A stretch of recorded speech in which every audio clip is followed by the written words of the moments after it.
అమ్మ నువ్వు ఎన్నేళ్ల నుండి వస్తున్నావు ఇట్లా? నాకు మ్యారేజ్ అయి 3 years అవుతుంది. 3 ఏళ్ల నుండి. మీ అమ్మగారు ఎక్కడ? ఇక్కడే రెడ్డిగూడ. ఇక్కడ రెడ్డిగూడ మా అమ్మగారు. అమ్మ నువ్వు ఎక్కడ? మాది ఇక్కడే. ఇటా ఇటు. నువ్వు ఎన్నేళ్ల నుండి వస్తున్నావు నీళ్ళారా? చిన్నప్పటి నుండి. నీ పేర్రా? జయశ్రీ. జయశ్రీ చిన్నప్పటి నుండి నీళ్ళారా వస్తున్నదంట. జయశ్రీ వాళ్ళు వెనకాల చూడండి ఇంకా కొంతమంది మొత్తం ఆడికిడికి ఇల్లబడ్డారు.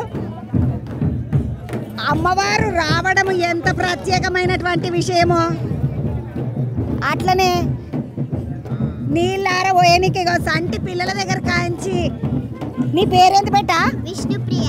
ఏం చదువుతున్నావు బెట్ట? 5th class. 5వ తరగతి చదువుతున్న విష్ణుప్రియ దాకా పెద్దోళ్ళు మొత్తము వాళ్ళ నాయనమ్మలు అమ్మమ్మలు ఎవరెవరు వేస్తుంటారో వాళ్ళందరూ నీళ్ళార పట్టుకొని నిలబడరు. నాన్న నువ్వు ఎన్నేళ్ళ నుండి వస్తున్నావు ఇట్లా? చాలా నెలల నుండి. నీకు ఎన్నేళ్ళే తల్లి? 12 years నుండి వస్తున్నది గుడ్డది. నీ పేరు బిడ్డ? శాశ్విక. నువ్వేం చదువుతున్నావు? 4th class. 4. నువ్వు కూడా ఎప్పుడు వస్తూనే ఉన్నావా పండగకు? వాళ్ళకి ఇదొక సంతోషం పిల్లలకు. నీ పేర్రా? కీర్తన. నువ్వేం చదువుతున్నావు బిడ్డ? 7th. 7. 12 ఏళ్ళు. 12 years. 12 ఏళ్ళ కీర్తన. మంచిగా నీళ్ళార పోయడానికి ఇట్లా పిల్లలందరూ కూడా సిద్ధంగా నిలబడ్డారు వాళ్ళ ఇళ్ళల కాడ. 11 కొట్టనికి వస్తున్నది. ఇప్పుడు 10 దాటింది. అమ్మవారిని తీసుకొని అమ్మవారి సమ్మక్క గుడి కాడికి తీసుకొని వస్తున్నారు. అమ్మవారిని తీసుకొని సమ్మక్కని తీసుకొని సీతక్క వస్తున్నారు. అక్క బాగున్నావా? బాగున్నాను. బాగున్నా. అంగట్లలో కలుసుకున్నప్పుడు కలుసుకున్నట్టుగా మనం కూడా జాతరలోనే కలుసుకుంటా ఉంటాం.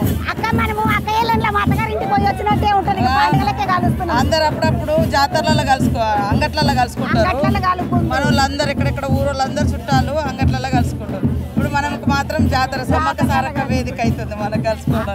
అట్లేమి లేదక్క. మనము ప్రేమ అక్కయ్యలని ఆడనన్న కలుసుకుంటారు. దేవుడు ఇట్లా కలుస్తూనే ఉంటాడు. దేవుడు అంతే. అక్క సమ్మక్క పోయినసారి జోరుదారుగా తీసుకొచ్చినాం పెద్దగుట్ట కాడికేంచి ఆడ చిలకలగుట్ట నుండి.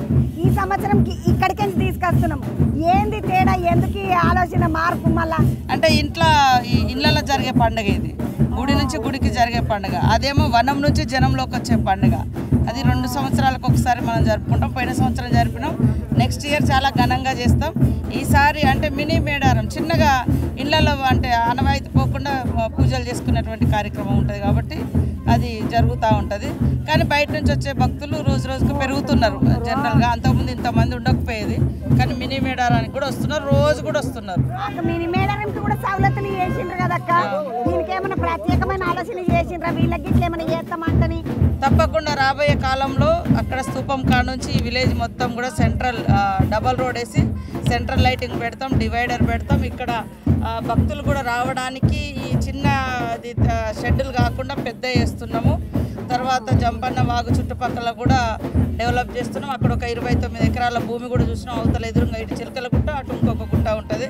అక్కడ కూడా వచ్చిపోయేటువంటి వాళ్ళందరూ కూడా ఉండడానికి అవన్నీ కూడా ఏర్పాటు చేస్తున్నాం. నెక్స్ట్ జాతర చాలా మార్పు చూస్తాను. వాళ్ళ యాత్రకు పెద్ద మార్పులు చూస్తారా అని చెప్తున్నారు కదా అక్క. అక్కడ నాకు ఇంకొక ముచ్చట యాదకి వచ్చింది. నేను పొద్దుగల నుండి తిరుగుతుంటే మనకు పెద్ద జాతరకి ఎట్లయితే వచ్చి మొక్కులు చేసుకుంటున్నారో అందరు ఎట్లా మొక్కులు చేసుకుంటున్నారు. అంటే ఇది వాళ్ళ గూడెపోళ్ళ జాతర కదా, మనం కూడా రావచ్చు మంచిగా రావచ్చు. ఇప్పుడు ఎవరైనా రావచ్చు. అప్పుడు దేవుడు గద్దెల మీద ఉన్నప్పుడు కొంత లోపలికి పోవడం ఇబ్బంది అవుతుంది, జనాల్లో ఉంటారు. ఇప్పుడు ఇక్కడ ఇంట్లో జరుపుకునే పండుగ ఇది ఊరు. అక్క మరి నువ్వేం తీసుకొస్తున్నావు అమ్మవారికి? ఉట్టిగానే వచ్చి నువ్వు చేతులతో? రేపు పెట్టుకుంటాం పొద్దుగాల. నేను ఇవాళ పొద్దున్నక మీటింగ్లో ఉన్న సీఎం గారి దగ్గర. అక్కడ 6 గంటలకు బయలుదేరినా, ఇక్కడికి 9-10 గంటలకు వచ్చిన. కాబట్టి ఇప్పుడు మామూలుగా దేవుణ్ణి తీసుకొచ్చే కార్యక్రమం ఉంది కాబట్టి అది అత్యంత పవిత్రంగా ఆ కార్యక్రమంలో పాల్గొంటాం. రేపు సమ్మక్క సారలమ్మకు సారాలు పెట్టుకుంటాము. మరి పగడిద్దరాజుకు పంచలు పెడతాము. అన్ని మొక్కులన్నీ రేపు మొక్కులన్నీ తీసుకుంటాం. అక్క ఈ రోజు స్వామిని ఇట్లా పోయిన సంవత్సరం ఎట్లయితే ముసుగు కప్పుకొని ఆ స్వామి తీసుకొని వచ్చిందో అట్లనే అమ్మవారిని ఇప్పుడు కూడా తీసుకొస్తున్నారు కదా. అదే పద్ధతి ఇదే పద్ధతి ఇదంతా ఒకటే పద్ధతి అంతా ఒకటే. దేవుడు అప్పుడు గుట్టలో తల్లి రూపం వేరే ఉంటుంది, ఇక్కడ పెట్టుకునే ప్రతిమలు వేరే ఉంటుంది. ఈరోజు ప్రతిమలతో వస్తారు అమ్మవారు. మామూలుగా మనకు మేడారం సమ్మక్క సారక్క జాతర అంటే కుంకుమబర్ణిల అమ్మ వస్తుంది అంటారు కదా. ఆ కుంకుమబర్ణి లేదు, ఇప్పుడు లేదు. ఊళ్ళ నుంచి పెద్ద గుళ్ళకి వస్తారు. అప్పుడు గుట్ట నుంచి గుట్ట నుండి అమ్మవారిని పోయిన సంవత్సరం తీసుకొస్తారు.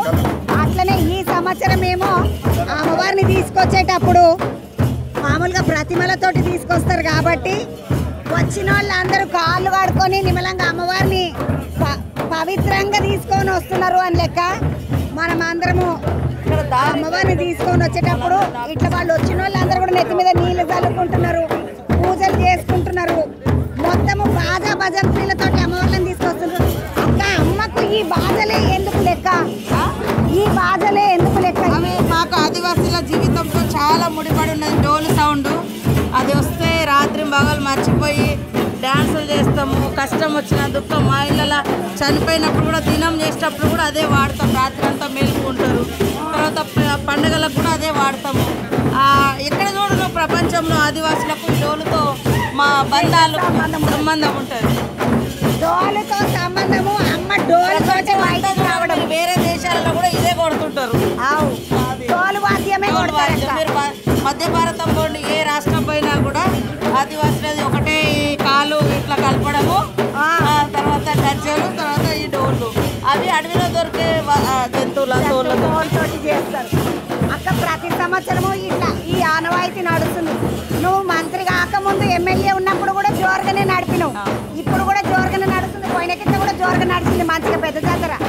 మనసులు ఏమైనా మొక్కుకున్నావు అక్క అమ్మను? మరి ఒకటే కోరిక ఉంది, ఆ కోరిక నెరవేరినాక చెప్తా. నా కోసం కాదు, దేశం కోసం. దేశం కోసం ఒక కోరిక కోసం కోరుకుంటున్నా. ఒకరి కోసం, దేశం కోసం. ఒక లీడర్ దేశం కోసం, ఒక లీడర్ దేశం కోసం కోరుకుంటున్నాను అక్క. అక్క కోరిక నెరవేరాలని చెల్లెగా నేను కూడా మొక్కుకుంటున్నాను అమ్మను. అక్క ఇక అమ్మవారిని తీసుకొని వస్తున్నారు. నేను ముచ్చట్లలో వాడి మనం అంత దెబ్బ ముందుకు వచ్చేసాం. మేము ఒకసారి వాళ్ళతోటి నువ్వు కూడా వద్దు రాక మనం ఒకసారి వాళ్ళతోటి కలుద్దాం. పిల్లలందరూ ఆదివాసీల డోల్ అంటే ఆ అందమే వేరు.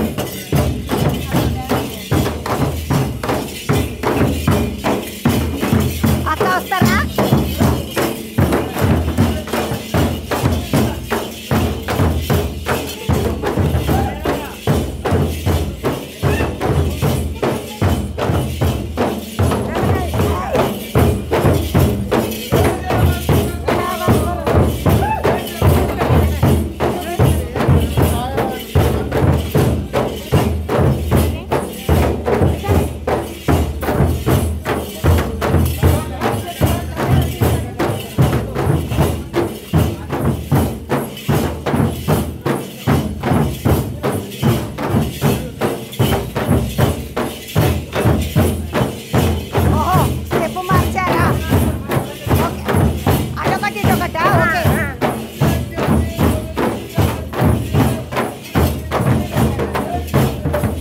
అమ్మవారి ముందట ఆడుకోవడం ఒక లెక్క, పాడుకోవడం ఒక లెక్క, ఆడతా పాడుతా అమ్మని తీసుకోవడం ఒక లెక్క. అంత పెద్ద మంత్రి పదవులు ఉన్న సీతక్క కూడా ఆ కళాకారులు అందరితోటి ఆడడము, అమ్మవారికి స్వాగతం పలకడం అంటే చాలా పెద్ద మనసు ఉండాలి. అక్క వీళ్ళందరితోటి ఆడిపాడిన దానివి చిన్నప్పుడు నువ్వు. ఇప్పటికి కూడా వాళ్ళ కలిస్తే మళ్ళీ వాళ్ళ పిల్లవైపోతున్నావు. మా ఓన్ అది, మన జీవితం అది, మన జీన్స్లో మన నరనరాలు ఉన్నది. మనం బయట వాళ్ళం కాదు కదా. అందుకే నువ్వు అన్నావు కదా, అప్పుడు ప్రతిపక్షంలో ఉండి కూడా నేను ఓన్గా చేసుకొని అంటే సొంతం చేసుకుని అంటే ఇది మన ఫీలింగ్. ఇప్పుడు అయినా కూడా ఇంకా మనకు మన సాంప్రదాయం దాన్ని కాపాడుకోవాలని ఆలోచన. అదే మమ్మల్ని తలెత్తుకొని జీవించేలాగా చేస్తుంది. ఈ గడ్డ త్యాగాల గడ్డ.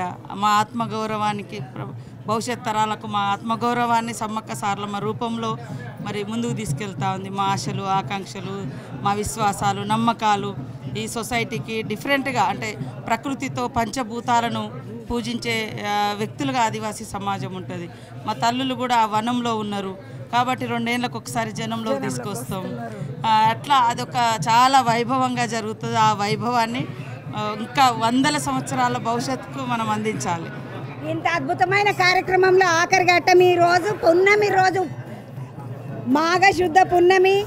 అమ్మవారు గద్దె మీదకి వస్తున్నటువంటి సందర్భము, గుళ్ళకెంచి గద్దె మీదకి వస్తున్న సందర్భం కాబట్టి అమ్మవారు ఇప్పుడు 11 గంటలకల్లా లోపలికి పోయి పూజలు షురు అవుతాయి. ఇది ఈరోజు మినీ మేడారం కాడికెంచి సీతక్క సోపతికి చంద్రక్క ముచ్చట మల్లొక్క ముచ్చటతోటి మళ్ళా కలుద్దామండి. అమ్మ గట్టిగా మొక్కుకోండి, మనం అందరం చల్లగా ఉండాలి, మన తెలంగాణ బాగుండాలి, మన పోరలు గిరలు అందరూ బాగా చదువుకొని మస్తు పైకి రావాలని గట్టిగా మొక్కుకోండి. జై బోలో సమ్మక్క సారక్క